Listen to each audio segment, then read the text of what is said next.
Chapitre 18. Halls, debout, regardait le garçon.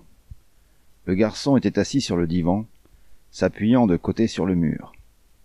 Halls le regardait en silence, et ses sourcils clairs étaient hérissés, raides et arrondis, comme les petites brosses végétales que distribue gratis l'homme des brosses fuleurs. Il demanda au garçon : « Tu reconnais que tu as tiré sur Brody ?» D'une voix sourde, le garçon prononça ses 4 mots favoris. Halls soupira et me regarda. Je dis : « Il n'a pas besoin de le reconnaître, j'ai son pistolet. » Halls dit : « Bon Dieu, j'aurais bien aimé recevoir $1 chaque fois qu'on m'a dit ça. Qu'est-ce que ça a de drôle ?»« Ce n'est pas censé être drôle, dis-je. »« Eh bien, c'est quelque chose, dit Halls. Il tourna la tête. J'ai appelé Wild. On va le voir chez lui, et on emmène ce minable. Il fait le voyage avec moi, et toi tu nous suis, au cas où il tenterait de me savater la tronche. Que penses-tu de ce qu'il y a dans la chambre ? Ça me plaît bien, dit Halls. Je suis plutôt content que ce petit Taylor soit tombé de la jetée. Ça m'aurait fait chier de devoir l'envoyer à l'abattoir pour avoir dégommé cette pourriture. Je suis retourné dans la petite chambre, j'ai soufflé les bougies noires, et je les ai laissés fumer. Lorsque je suis revenu au salon, Halls avait mis le garçon debout. Le garçon le regardait méchamment, avec des yeux noirs et perçants, dans un visage aussi dur et blanc que du gras de mouton froid. « Allons-y, dit Halls en le prenant par le bras, avec une certaine répulsion. J'ai éteint les lampes et je les ai suivis dehors. Nous sommes montés dans nos voitures, et j'ai suivi les 2 feux arrière d'Halls dans la longue descente en courbe de la colline. J'espérais que ce serait mon dernier voyage à Laverne Terrace. Taggart Wild, le procureur du district, habitait au coin de la 4e et de Lafayette Park, dans une maison blanche en bois aussi grande qu'un hangar à voitures. Sur le côté, elle avait un porche en grès rouge, et sur le devant, un petit hectare de pelouse en légère pente. C'était l'une de ces maisons à l'ancienne qu'on avait coutume de déplacer d'un seul bloc, à mesure que la ville s'était étendue vers l'ouest. Wild venait d'une ancienne famille de Los Angeles, et il était probablement né dans cette maison, à l'époque où elle se trouvait sur West Adams, ou sur Figueroa, ou sur St. James Park. Il y avait déjà 2 voitures dans l'allée, une grosse berline privée, et une voiture de police avec un chauffeur en uniforme, qui, appuyé contre l'aile arrière, admirait la lune en fumant. Halls s'approcha, lui parla, et le chauffeur regarda le garçon dans la voiture d'Halls. Nous sommes montés à la maison et nous avons sonné. Un blond aux cheveux gominés nous a ouvert la porte, nous a menés dans le couloir, puis nous a fait traverser en contrebas un gigantesque salon bourré de grands meubles sombres, puis il nous a menés dans un autre couloir qui partait du mur opposé. Il a toqué à une porte et il est entré, puis il nous a tenu la porte grande ouverte, et nous sommes entrés dans un bureau à panneaux en bois, avec au bout une porte-fenêtre ouverte, et une vue sur un jardin sombre et des arbres pleins de mystère. Une odeur de terre humide et de fleurs se répandait par la porte-fenêtre. Il y avait de grandes huiles sombres au mur, des fauteuils, des livres, et une odeur de bons cigares, qui se mêlait à l'odeur de terre humide et de fleurs. Taggart Wild était assis derrière un bureau. C'était un homme d'âge moyen, grassouillet, avec des yeux bleus limpides, qui parvenaient à avoir une expression amicale, tout en n'ayant en fait aucune expression.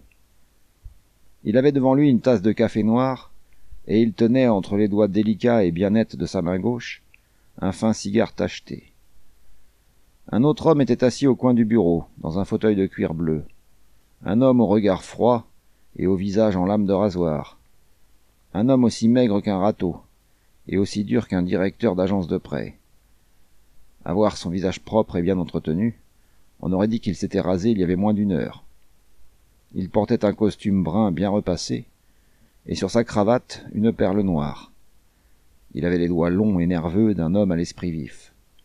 Il semblait prêt au combat. Halls approcha un fauteuil, s'assit et dit : « Bonsoir, Cronjagger. Je vous présente Philip Marlowe, un privé qui est dans la mouise. » Halls sourit. Kranjagger me regarda sans hocher la tête. Il me regarda comme il aurait regardé une photographie. Puis il hocha son menton de quelques centimètres. Wilde dit « Asseyez-vous, Marlowe. Je vais tenter d'arrondir les angles avec le capitaine Kranjagger, mais vous savez comment c'est. Nous sommes dans une grande ville maintenant. » Je me suis assis et j'ai allumé une cigarette. Holmes a regardé Kranjagger et il a demandé « Qu'avez-vous trouvé sur le meurtre de Randall Place ?» L'homme au visage en lame de rasoir tira sur l'un de ses doigts jusqu'à ce que la jointure craque. Il parla sans lever les yeux. Un macabé, 2 pruneaux dedans, 2 pistolets qui n'ont pas tiré. En bas dans la rue, une blonde qui tentait de démarrer une voiture qui ne lui appartenait pas. La sienne était juste à côté, même modèle. Elle semblait nerveuse, alors les gars l'ont emmenée et elle a déballé. Elle était là quand ce Brody s'est fait descendre. Elle affirme qu'elle n'a pas vu le tueur. « C'est tout ?» demanda Holmes. Kranjagger leva un peu les sourcils. « Ça s'est passé il y a à peine 1 heure. Vous vous attendiez à quoi? Au film du meurtre ?»« Peut-être une description du tueur ?» dit Holmes. « Un grand type dans un blouson en cuir, si vous appelez ça une description. »« Il est dehors, dans ma guimbarde, » dit Holmes. « Menottez. Marlowe l'a alpagué pour vous. Voilà son pistolet. » Holmes sortit l'automatique du garçon de sa poche et le posa sur un coin du bureau de Wilde. Kranjagger regarda le pistolet, mais ne le prit pas. Wilde eut un petit rire. Appuyé contre son dossier, il tirait sur son cigare tacheté sans rien perdre de la conversation. Il se pencha en avant pour boire un peu de son café.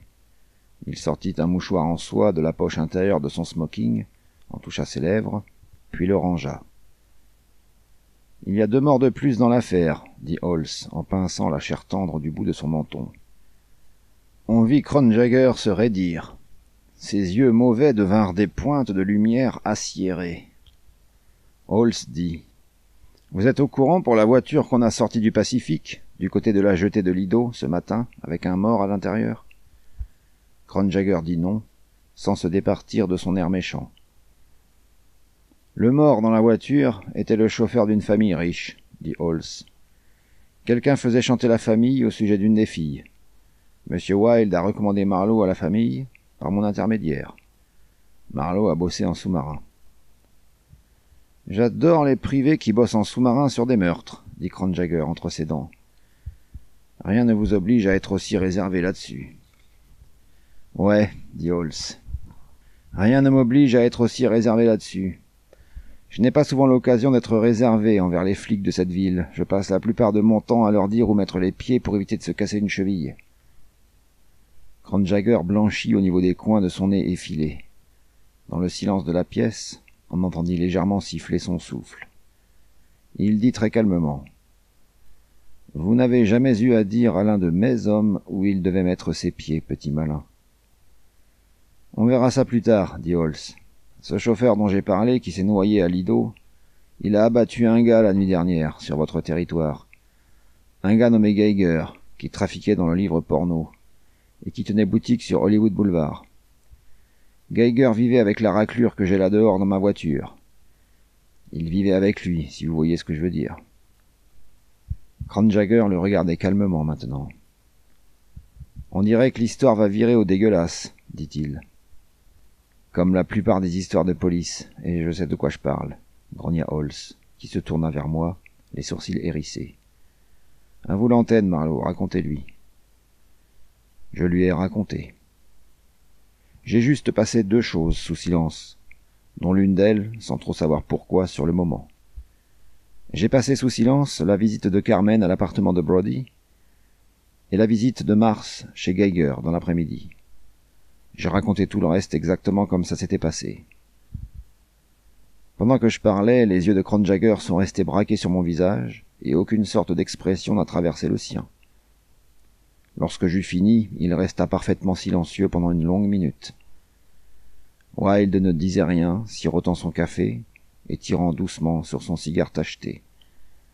Holmes fixait l'un de ses pouces. Kranjagger se renversa lentement dans son fauteuil, croisa une cheville sur son genou, et de sa main nerveuse et fine, frotta l'os de sa cheville. Son visage émacié s'était sévèrement renfrogné. Il dit, avec une politesse pleine de haine, « Donc, tout ce que vous avez fait, c'est de ne pas signaler un meurtre qui a eu lieu la nuit dernière, et ensuite de passer la journée à fureter, de manière à ce que ce gamin de chez Geiger puisse commettre un second meurtre ce soir. » « C'est tout, dis-je. J'étais dans une situation très délicate. J'imagine que j'ai mal fait, mais je voulais protéger mon client, et je n'avais aucune raison de penser que le garçon irait se jeter sur Brody. » Ce genre de raisonnement est du ressort de la police, Marlowe. Si la mort de Geiger avait été signalée la nuit dernière, les livres n'auraient jamais été transférés du magasin à l'appartement de Brody. Le garçon n'aurait jamais été mis sur la piste de Brody, et il ne l'aurait pas tué. On peut dire que Brody vivait en sursis. C'est le lot des gars de son espèce. Mais une vie est une vie. « C'est vrai, dis-je. Vous direz ça à vos flics, la prochaine fois qu'ils abattent un petit voyou épouvanté qui s'enfuit dans une ruelle avec une roue volée. » Les mains de Wilde s'abattirent sur son bureau, en claquant bien fort. « Ça suffit avec ça, lança-t-il. Qu'est-ce qui vous rend si sûr, Marlowe, que ce petit Taylor est descendu Geiger ? Même si le pistolet qui a tué Geiger a été retrouvé sur le corps de Taylor ou bien dans la voiture, cela n'implique pas forcément que ce soit lui l'assassin. Le pistolet aurait pu être mis là, disons, par Brody, le véritable assassin. »« Physiquement, c'est possible, dis-je, mais moralement, c'est impossible.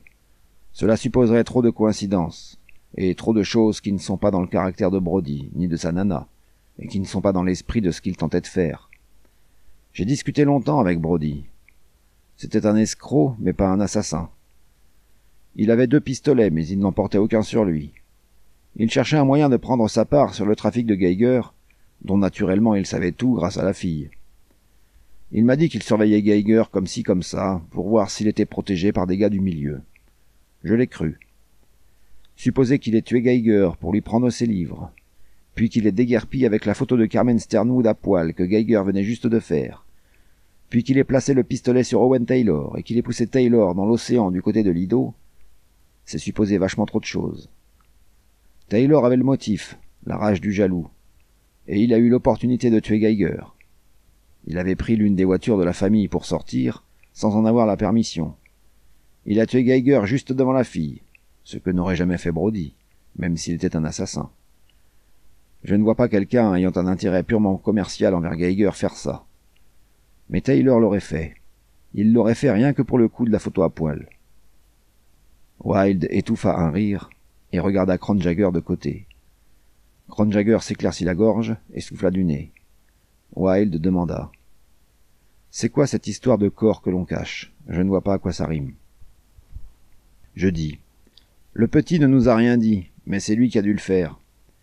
Brody ne serait pas entré dans la maison après que Geiger se soit fait descendre.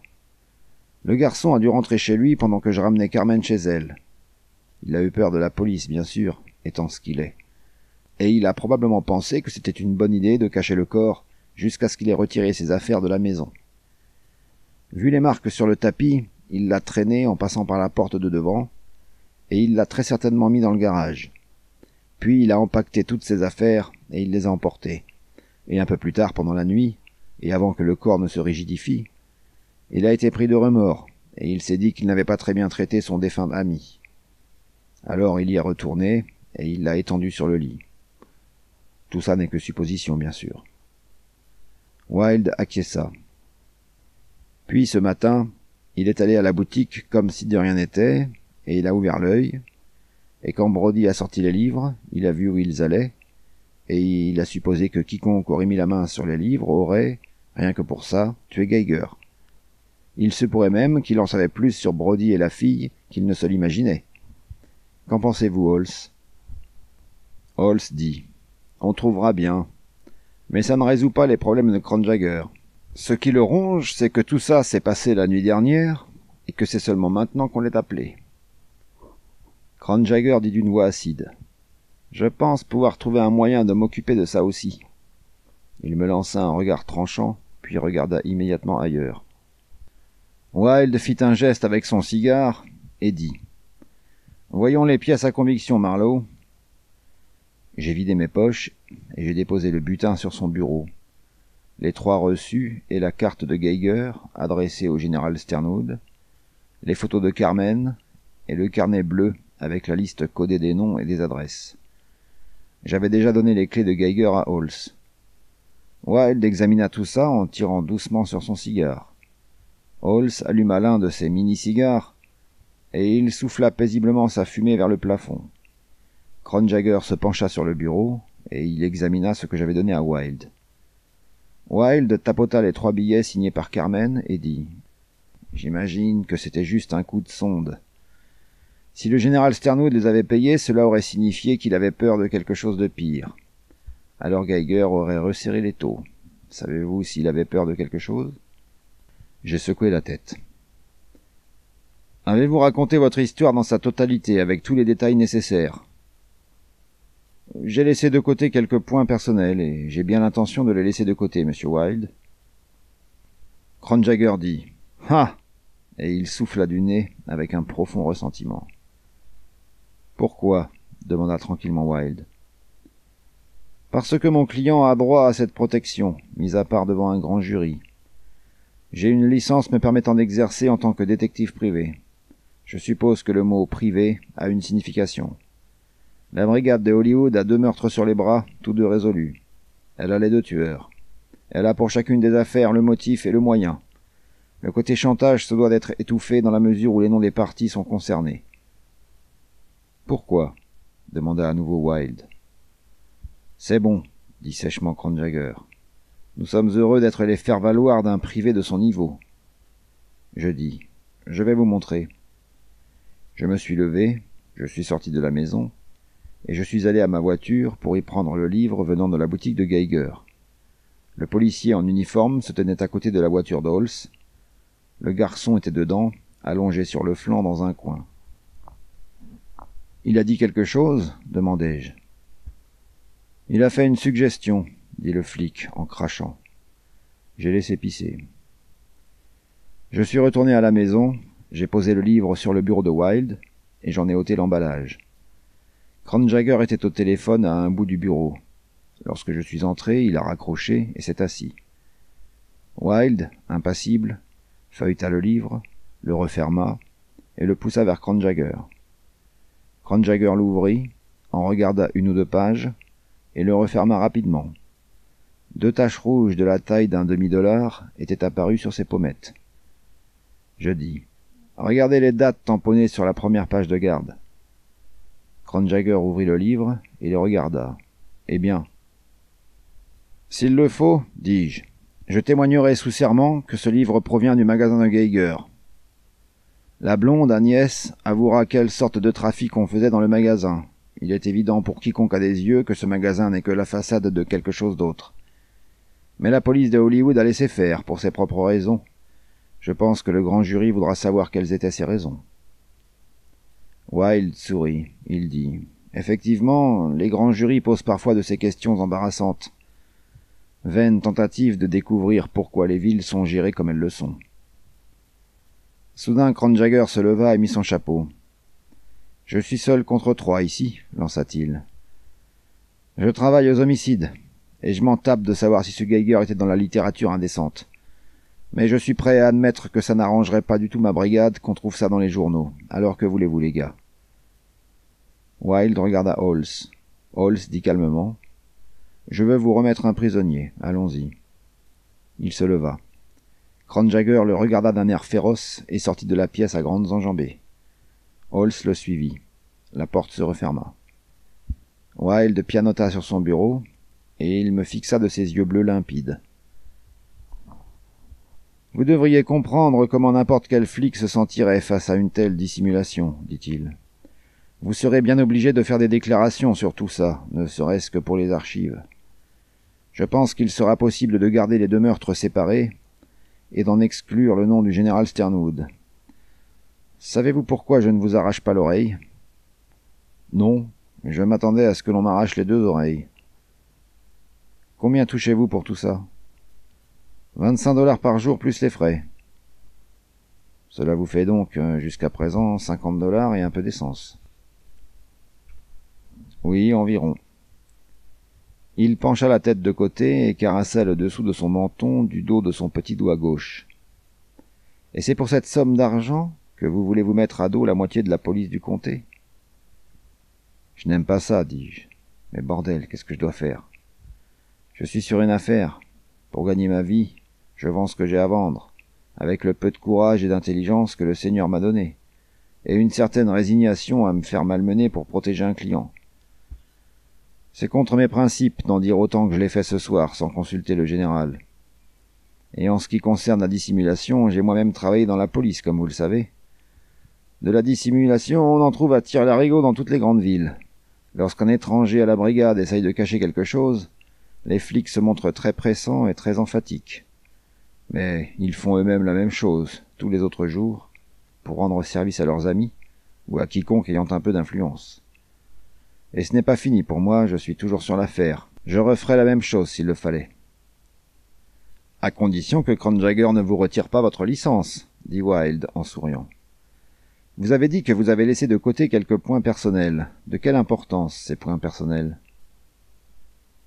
Je suis toujours sur l'affaire, dis-je, en le regardant droit dans les yeux. Wilde me sourit. Il avait le sourire franc et courageux des Irlandais. Laissez-moi vous dire quelque chose, fiston. Mon père était un ami proche du vieux Sternwood. J'ai fait tout ce que ma charge me permettait, et peut-être beaucoup plus, pour éviter bien des ennuis aux vieux. Mais sur le long terme, ça ne tiendra pas. Ces filles sont immanquablement destinées à tomber dans quelque chose qui ne pourra pas être passé sous silence, notamment cette petite peste blonde. On ne devrait pas les laisser courir en liberté.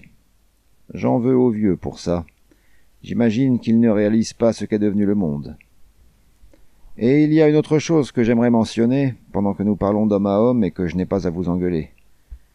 Je parierais $1 contre un cent canadien que le général a peur que son gendre, l'ex-bootlegger, soit mêlé à cette affaire d'une façon ou d'une autre, et que ce qu'il souhaite en fait que vous découvriez, c'est qu'il n'y soit pas mêlé. Qu'en pensez-vous? Reagan n'avait pas l'air d'un maître chanteur, d'après ce que je sais sur lui. Il était bien là où il était, et il en est parti. Wilde souffla du nez. Qu'il y fût bien ou pas, ni vous ni moi ne pouvons en juger. S'il était d'une certaine trempe, il se peut qu'il n'y fût pas si bien. Le général vous a-t-il dit qu'il cherchait Reagan? Il m'a dit qu'il aimerait bien savoir où il était, et que c'était un type bien. Il aimait beaucoup Reagan, et il a été affecté de la façon dont il a déguerpi, sans dire au revoir au vieux. Wilde se laissa aller en arrière et fronça les sourcils. « Je vois, dit-il, d'une voix changée. » Sa main farfouilla dans les objets posés sur son bureau, mit de côté le carnet bleu de Geiger et poussa vers moi les autres pièces à conviction. « Eh bien, vous pouvez reprendre tout ça, dit-il. Je n'en ai plus l'utilité. »